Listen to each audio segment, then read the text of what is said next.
Hi, so this is Brittany here from the British Complementary Medicine Association, and we are coming to you live from Athens, Greece. We are at the Asklepion Centre for Tibb, and this is one of our new training centres, that new member of the BCMA, and we're here speaking with the founding principal. Let me see if we can turn here. Dr. Barrie Oldham. Hello. And Professor Bhikha. Hi. And so we just want to learn a little bit more about the center today and learn more about Unani-Tibb, and so we're in the right place to learn that. So today is the opening day of the center, and thank you so much for having us. So the first question that we're going to start with is, what is Unani? And I think you're probably the perfect person to ask. Yes, Professor. The term Unani is Greek. The Persian word for Greek. Tibb is an Arabic word for medicine. So essentially we're talking about Greek medicine. Yes. And the slogan of our whole endeavor is to take Greek medicine back to the Greeks. Yes. That's fantastic. And of course, I mean, any members of our association, we're very active and we speak with our members a lot. So a lot of them, if they know me, they know that I love Greece. So of course, I jumped to the opportunity to come here today and promote this. And we were very, very excited when this school approached us with wanting to join. So yes. So tell us about the origins and how you got involved with Unani, because you were telling me your journey into this earlier, and it's a really fascinating story. Well, I qualified as a pharmacist in 1969, many years ago. Obviously, I had a lot more hair at that time, and I started a pharmaceutical business in 1974, which when I sold it was quite a large pharmaceutical company. But my journey towards Tibb began when my youngest daughter in 1990 became very ill, and she was eventually diagnosed with fibrosing alveolitis. And of course the prognosis wasn't good at all. And after the lung biopsy, doctor said we give her 6 months to live. And that was a turning point in my life. And I realized, holy well, as a pharmacist, I was asked what is the active ingredients and how it works. I realized, holy, Western medicine has come a long way.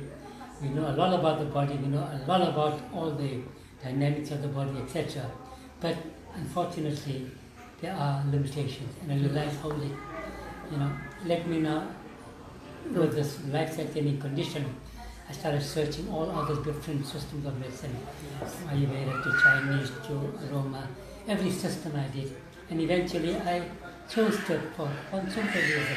Yes. Because trained in a Western medicine, we know Hippocrates is the father of medicine. Yes. And this system originated from Hippocrates. Yes. Hippocrates, Galen, and even Sina, and all the, Culpepper, and all over the world. It was a system that was practiced all over the Western world until the germ theory became dominant with the advent of the Industrial Revolution. Yes. So until then, this was a tried and tested system for more than 2,500 years. Yes. And that was my journey towards Tibb.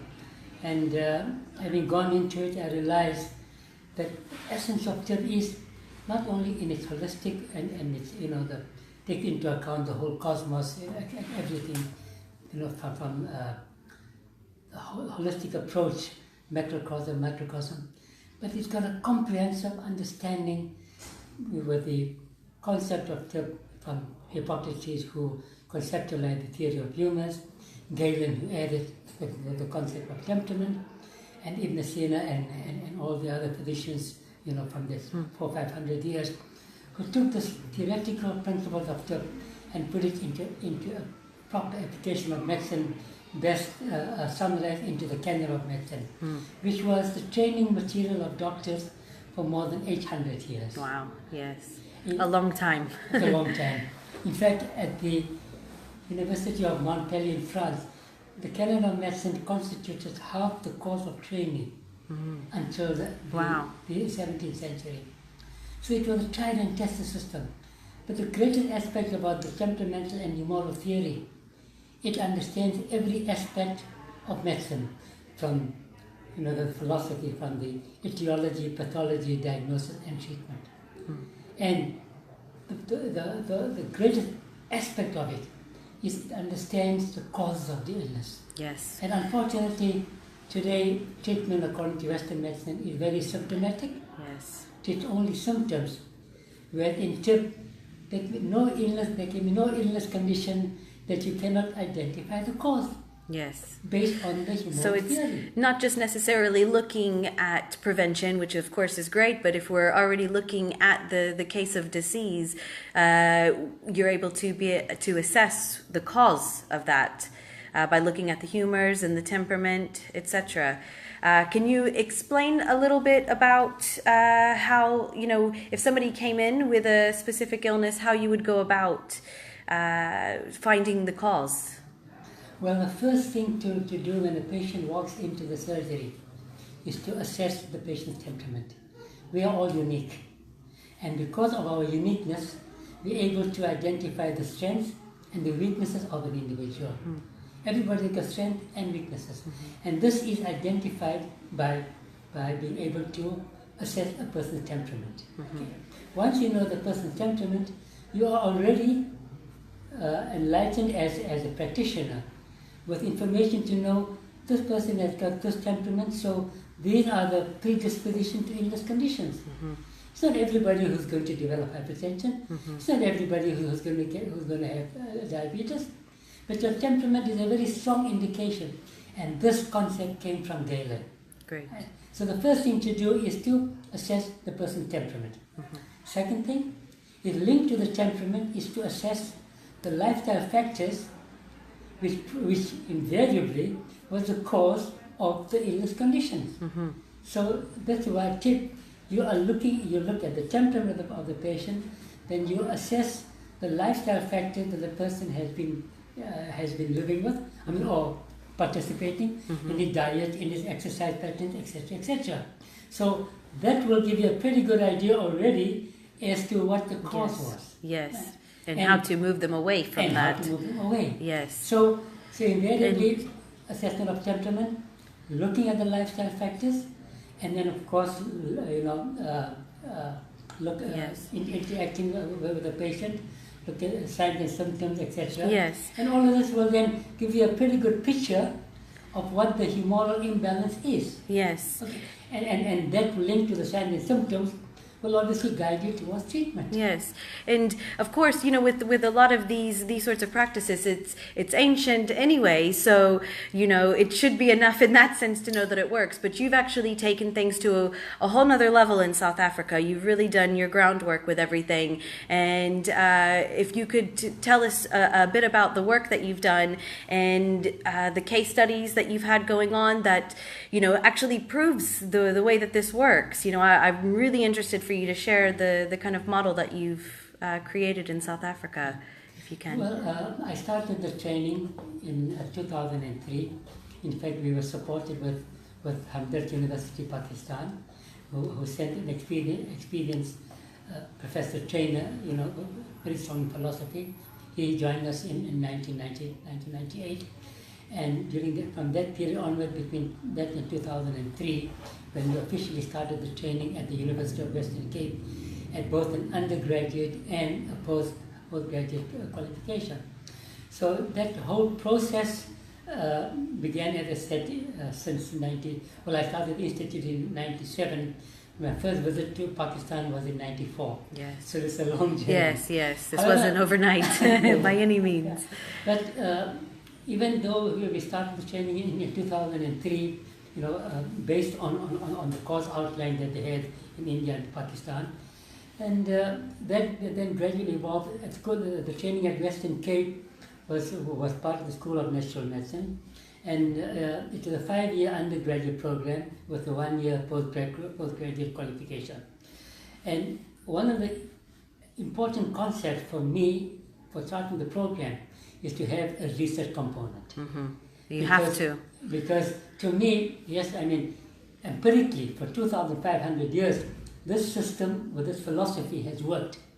But for my own benefit, and as well, research was non-existent. Absolutely essential. Yeah. And the first research we did was to assess the importance of temperament. Yes. And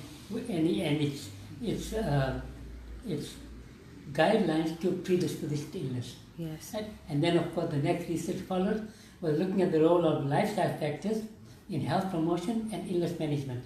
Remember, I must just mention that Ibn Sina defines Tibb Yes. as a system, is a scientific system that has been developed for the promotion of health promotion and illness management. And in fact, the training of Tibb philosophy, half the component of training is to make sure you stay healthy. Yes. So prevention, under the aspect of prevention, is better than cure. Half is just keeping you healthy, and the other half is to know how to treat illnesses, all based on the temperamental and humoral theory. So research was a very important component to us. And over the many years, besides the research that we conducted at the University of Western Cape, all ethics approval research, then also our institute at our clinics that we set up in Cape Town for the students from Western Cape, we are currently continuing with additional research. And one of the most exciting research that we've now done, and this is over the years, the Department of Health in South Africa, in the city of Johannesburg, which we know is the biggest city in South Africa, the Department of Health has seen the value of lifestyle, of the role of lifestyle in health promotion and illness management. And last year we completed a project of 600 clients, of which 120 was clients who are healthy, with no illness condition, with no chronic condition, obviously most of them below the age of 40. And we said, by looking at your temperament, let's see how we can improve your health. So 120 clients on health promotion. And we had 480 clients with certain chronic illness conditions, hypertension, diabetes, asthma, etc., etc. Yes. And there also, we had specialized lifestyle programs for health promotion and illness management. And this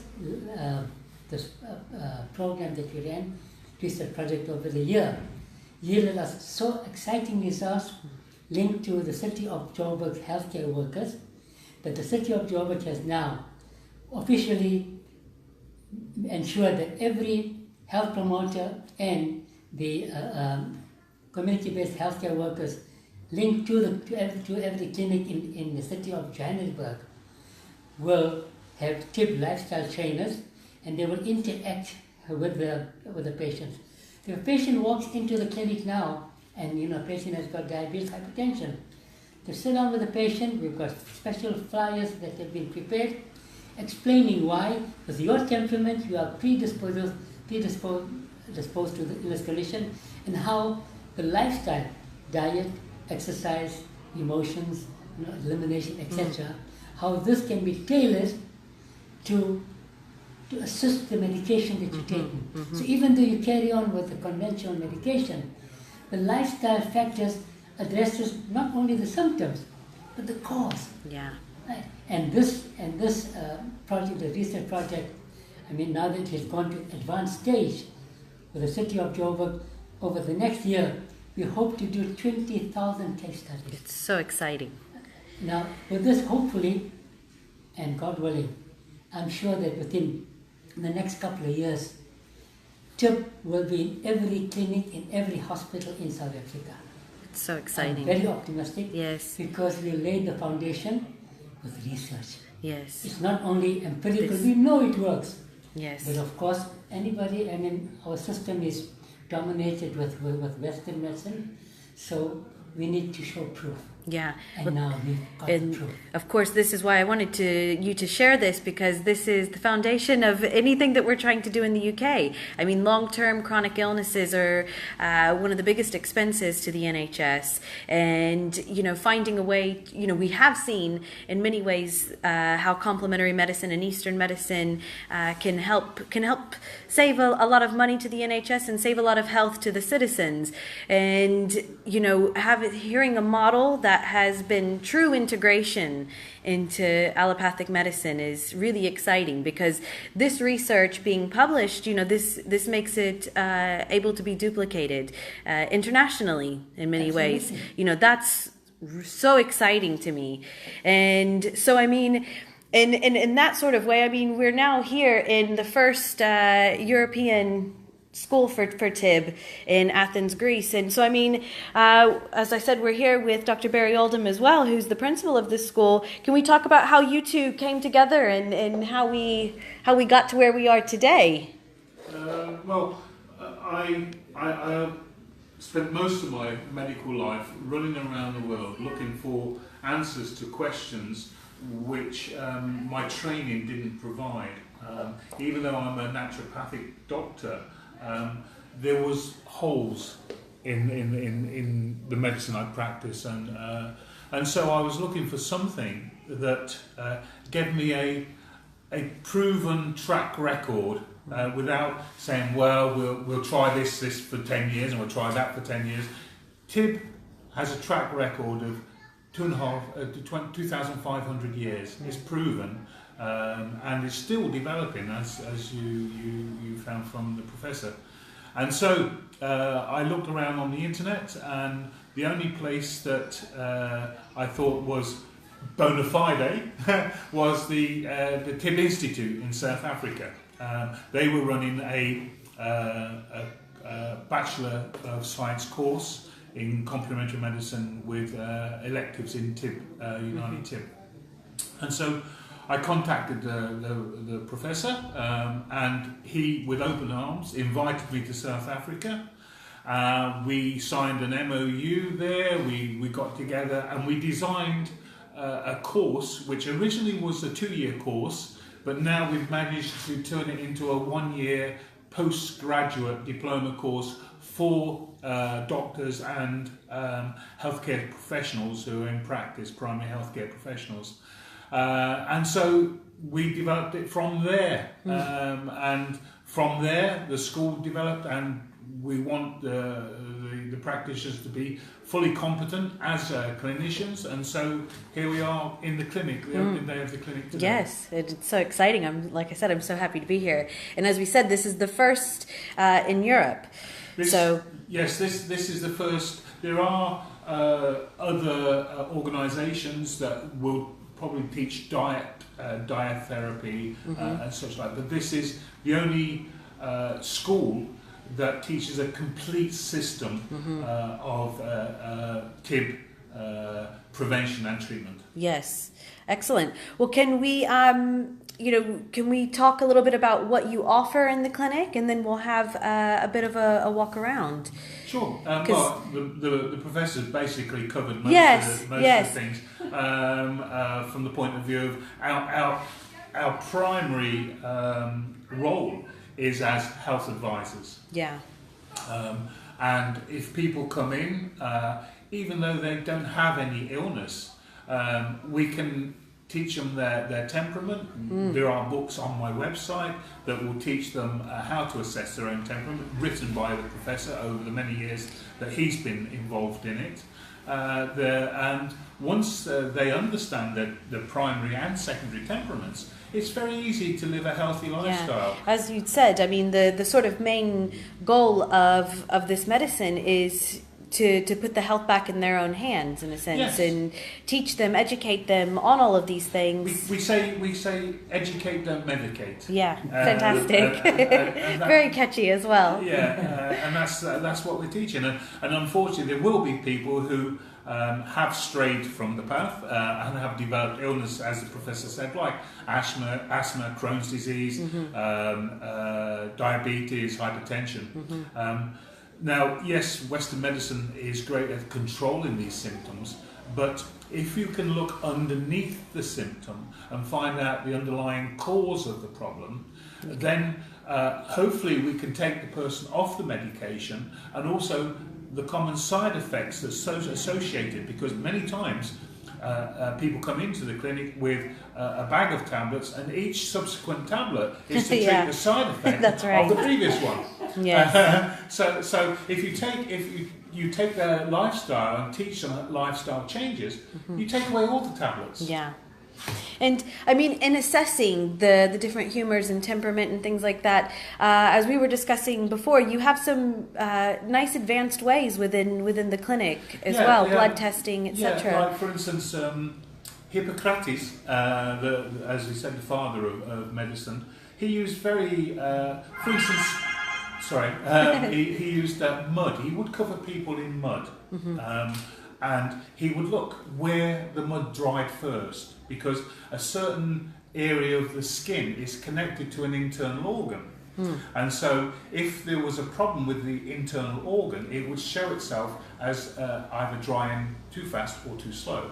So now we have digital thermography. We are able to do exactly the same thing immediately. Yeah. And the beauty of digital thermography is that we don't have to wait for the mud to dry.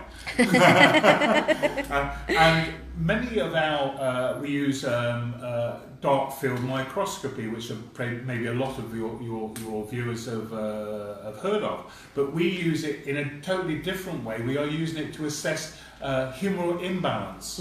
And the beauty of thermography and dark field microscopy is it helps with patient compliance, because they see the changes immediately. And so when we're on a treatment program, we can see, are we following the right treatment program? Is the patient following the right treatment program? We can assess it objectively rather than subjectively. The patient says, well, yeah, I feel a lot better, but well, this thermography is not showing quite that you're complying with your treatment protocol. That's really important to have that objective view, not just the subjective in terms of results. I mean, I could go more into that, but I won't stray off the path into going into that. But yes, so I mean, just going a bit more into the entry level. I mean, as we discussed already, it's a postgraduate, post-diploma sort of course for allied health professionals generally, but as you were saying, you have had a lot of inquiries as well from those that aren't meeting that requirement just yet. Can you tell us about your plans going forward? Because sure. I know a lot of people that are watching will probably find an interest in this, but not necessarily have that basis just yet. So the original course that both the Professor Rashid and I worked towards was a 1-year postgraduate course. It's a postgraduate diploma, so you have to be a graduate in primary healthcare. That could be a doctor, a nurse, osteopath, chiropractor, someone who's in primary healthcare. And this is an integrated form of medicine that will enhance their own understanding of their medicine. I know as an osteopathic physician, naturopathic physician, I had to look for that extra information. Now we're going to give it to people. And so the postgraduate course is purely for graduates, and the diploma will be accredited by a university. Now, during the last year, when we've been promoting the school, we've had many inquiries from people who'd like to pursue training in Unani medicine, Unani-Tibb, and unfortunately they didn't have the qualifications necessary. So next year we're hoping to work with a university in India to duplicate their 5-year training course, so that people can come in with the necessary qualification, A-levels.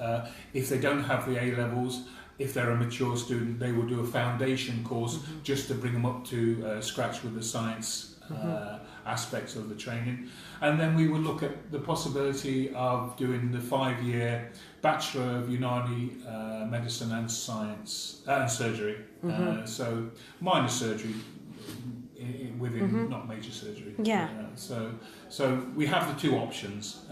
The option for a postgraduate 1 year, or a full-time 5-year course. Yes, that's really exciting. I wanted to make sure that was covered, because I know, I certainly hope you get a lot of inquiries as we promote this going forward, and I just want to let people know where you're going forward with it, because like I say, a lot of our members, they're not going to be allied health professionals, but I know that this is going to be very interesting for people, and there's going to be a lot of interest. With the work that Professor Rashid has done in Africa, and the statutory changes that's going on, it is the motivational to make these changes initially maybe in Greece, and then ultimately these changes will spread through Europe. Yeah, so we need to get a course that is accepted by the Department of Education here in Greece. Yes. And this is the way we're moving. Yeah, no, that's excellent. I mean, that going, because obviously, of course, I was going to ask you as well, Dr. Rashid, your, thoughts on going forward and your plan going forward. But I mean, that kind of answers it in some ways. The idea really is to spread it. As we've said, you've got a fantastic model that you already have begun, and the research going behind it, the case studies. So, I mean, between the centers like this and the work that you're doing, there's no doubt that we'll see this spread. I would like to think it's a great hub, as we said. We're using Greece as the door to Europe. Yeah. Greece will be the door. We're just returning Greek medicine to the Greeks, and then we are hoping that once we get statutory recognition in Greece, we can start to spread through Europe and put Unani medicine, Unani-Tibb, back into its rightful place. Yes. Excellent. So with all of that said, I think we've had enough talking a bit. Let's walk around because I mean, this is a beautiful building, a fantastic center that you guys have created, and we're on the opening day. So can you show me around a little bit? Unfortunately, we still haven't got all the things. I know, well, this is it. It's very much a first day opening day. Yes, but I would love to just kind of share the openness, and it's very bright. It has a lovely energy here. Maybe they'd like me to explain the logo. This is the logo designed by my wife.